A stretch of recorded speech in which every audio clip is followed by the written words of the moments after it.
அதிக திட்டங்கள் சாதனை செய்யப்படும், தொடர்ந்து செய்யப்படும் செஞ்சுக்கிட்டே இருப்போம். இந்த தொடர்ந்து நாங்க தான் செய்யப்போம். அது எந்த மாற்றம் கிடையாது. அதனால சொல்றேன்,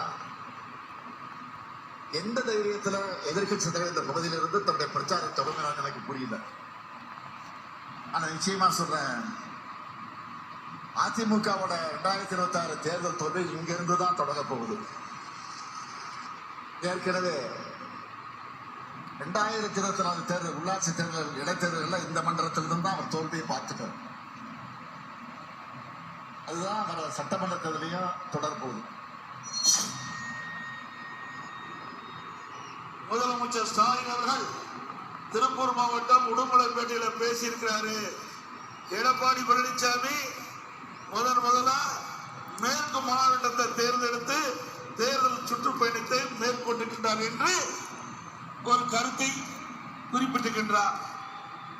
மேற்கு மாவட்டம் திமுகவுடைய கோட்டை. இங்க எப்படி எடப்பாடி பழனிசாமி அவர்கள் தேர்தல் சுற்றுப்பயணத்தை தொடங்கினார் என்று எனக்கு தெரியவில்லை. இருவரின் அடையாள அரசியல் உங்களை முன்னிறுத்துவதில் நீங்கள் மேற்கொள்ளும் உத்திகள் இருவரை விட்டால் ஆள்வதற்கு தமிழகத்தில் தகுதியுள்ள தலைவர்கள் இல்லையா?